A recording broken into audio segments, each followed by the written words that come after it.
Now, it's one of the most highly anticipated meetings of the year. The leaders of the world's two superpowers will sit down in Washington this week. They have plenty to talk about, not least how they will handle an unpredictable North Korea. For a look at the possible scenarios, Han-Dan reports.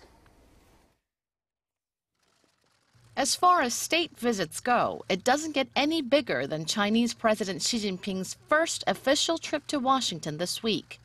With President Xi and U.S. President Barack Obama set to hold summit talks at the White House on Friday local time, observers are watching how they broach the sensitive issues of China's militarization of the South China Sea and its alleged cyber attacks on the U.S.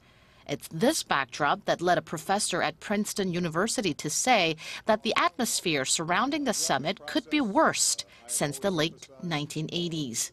Despite their differences, Washington and Beijing share some common ground, and that includes North Korea. Political watchers say the two sides are likely to send a clear message to North Korea over its nuclear and missile programs. They say a tangible outcome could be reached if the two sides meet halfway.